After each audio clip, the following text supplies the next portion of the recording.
മൂന്നാറിൽ വീണ്ടും കാട്ടാനയുടെ ആക്രമണം. മൂന്നാർ നല്ലതണ്ണി എസ്റ്റേറ്റിൽ ഓട്ടോയ്ക്കെതിരെയായിരുന്നു ആക്രമണം. കല്ലാർ പുതുക്കാട് എസ്റ്റേറ്റ് സ്വദേശി സുഭാഷാണ് ഓട്ടോ ഓടിച്ചത്. രാത്രി 9:30 നല്ലതണ്ണി ഇൻസ്റ്റന്റ് ഡിവിഷൻ ഫാക്ടറിയിൽ നിന്നും കല്ലാറിലേക്ക് പോകുന്ന വഴി മാലിന്യ സംസ്കരണ പ്ലാന്റിന് സമീപത്ത് വെച്ച് രാത്രി 9:30 സംഭവം. കാട്ടാനയുടെ മുമ്പിൽ പെട്ടുപോയ ഓട്ടോയിൽ നിന്നും ഡ്രൈവർ സുഭാഷും സുഹൃത്തും ഇറങ്ങി ഓടുകയായിരുന്നു. ഇതോടെ ഓട്ടോയുടെ മുൻവശത്ത് തുമ്പിക്കൈ കൊണ്ട് കാട്ടാന അടിച്ചു. അടിയുടെ ആഘാതത്തിൽ ഓട്ടോയുടെ മുൻഭാഗം മുഴുവൻ തകർന്നു. ഈ സമയത്ത് പുതുക്കാട് സ്വദേശികളായ സ്ത്രീകളും കുട്ടികളും വാഹനത്തിനകത്ത് ഉണ്ടായിരുന്നു.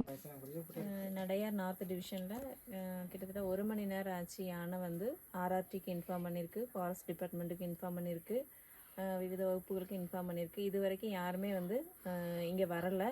பயங்கர டேஞ்சரஸாக அந்த யானை இருக்குது. நல்ல தண்ணியில் இப்போ தான் ஒரு ஆட்டோ உடச்சிட்டு வந்துச்சு அப்படின்னு சொல்கிறாங்க. ஸோ எவ்வளோ சீக்கிரமாக ஆர்ஆர்டியும் ஃபாரஸ்ட்டும் விவித வகுப்புகளும் இடப்பட முடியுமோ இடப்பட்டு மக்களுக்கு வந்து ஒரு பாதுகாப்பு தரணும் அப்படின்னு சொல்லி கேட்டுக்கிறோம்.